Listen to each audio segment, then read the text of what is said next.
তো চলো, যেহেতু আজকে মা মনসা পুজোর বারও আছে আর জন্মাষ্টমীও আছে, তাই এইখানে কিন্তু আমি সব কিছু দেখো নতুন নতুন আনিয়ে নিয়েছি। মানে ওই যে পুরনো ডিবে এইসব আমি কিচ্ছু টাচ করবো না। তোমরা আমার কাউন্টারের উপরে নিশ্চয়ই দেখতে পাচ্ছ, একটাও ডিবে টিবে কিচ্ছু নেই, নুন তেল কিচ্ছুর ডিবে পাবে না। কেন কি আমি সমস্ত জিনিস ওই 25-50 গ্রাম করে আনিয়ে নিই আর ওই নতুন জিনিসগুলো ব্যবহার করি। আর ওইগুলোকে আমি কালকে রাত্রে মানে কালকে সন্ধেবেলায় সব লক করে রেখে দিয়েছি। কিচেনটা সার্ফ দিয়ে ভালোভাবে পরিষ্কার করে নিয়েছিলাম, যেহেতু আমি জানি মর্নিংয়ে আমার অনেকটা বেশি কাজ থাকে। কেন কি এখন কাজের বউ আমার কাছে নেই, তো আমাকে সমস্ত কাজটা গুটিয়ে বাটিয়ে নিতে হয়।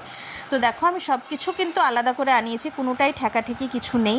আর গ্যাস ইন্ডাকশান এগুলো ভালো করে একদম সার্ফ দিয়ে ধুয়ে নিয়েছিলাম, মিক্সার এগুলো সব ভালো করে ধুয়ে নিয়েছিলাম।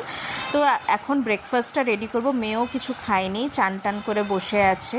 তো ফার্স্টে ব্রেকফাস্টটা করে নিই, তারপরে নাই দুপুরে রান্নাতে নামবো। তো দেখো আটাটা সানা হয়ে গেছে, একটু তেল মাখিয়ে এখন কিছুক্ষণ আটাটা রেখে দেবো। একটুখানি ভিজতে দিলে কি হয়, পরোটাগুলো বেশ নরম নরম হয়। আর এইখানটা কাউন্টারটা ভালো করে পরিষ্কার করে নিলাম। তো চলো ঢাকাটা দিয়ে রেখে দিই।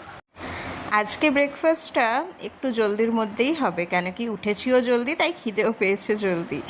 অনেক অনেক কাজ ছিল তো আজকে, তাই। তো যেহেতু আজ নিরামিষ সব কিছু, তাই দেখো তেলের মধ্যে একটুখানি কালো জিরে আর লঙ্কা ছিঁড়ে পরে দিয়ে দিয়েছি। আর কুচিয়ে রাখা আলুগুলোকে দিয়ে নুন হলুদ দিয়ে ভালোভাবে এখন ভেজে নেবো। জাস্ট আলু ভাজা ভাজছি আর সাথে পরোটা বানাবো। দেখলেই এর আগের এতে তোমরা নিশ্চয়ই ভ্লগে দেখে নিয়েছো আমি আটা সেনে রাখলাম। আর যেহেতু সব ভ্লগগুলো একের উপরের সাথে রিলেটেড থাকে, তো একটা ভ্লগ ভালোভাবে বুঝবার জন্যে বা ওইটা নিয়ে জানবার জন্যে তার আগের ভ্লগটা দেখাটা নেসেসারি হচ্ছে। তো দেখো এইখানে আমি ওই অবস্থা হয়েছে আমার, আঁকতে গেলাম মোর, হয়ে গেল হাতি। আমি খুব সুন্দর পরোটার শেপ দিতে গেলাম, তো এটা কি হয়ে গেছে, ব্যাং হয়েছে না হাতি হয়েছে আমি কিছুই বুঝতে পারছি না। আর ব্যাকগ্রাউন্ডে যে সাউন্ডগুলো আসছে প্লিজ একটু অ্যাভয়েড করো, কোনো উপায় নেই। তো দেখো আলু ভাজাটা কিন্তু এখনও হয়নি, তাই এখন পরোটাটা রেখে দিলাম, আরও 10-5 মিনিট লাগবে। এবারে কিন্তু আমি নর্মাল আটা মানে গোল গোলই পরোটা করব, ওই ডিজাইন ফিজাইন আমি আর করতে যাব না।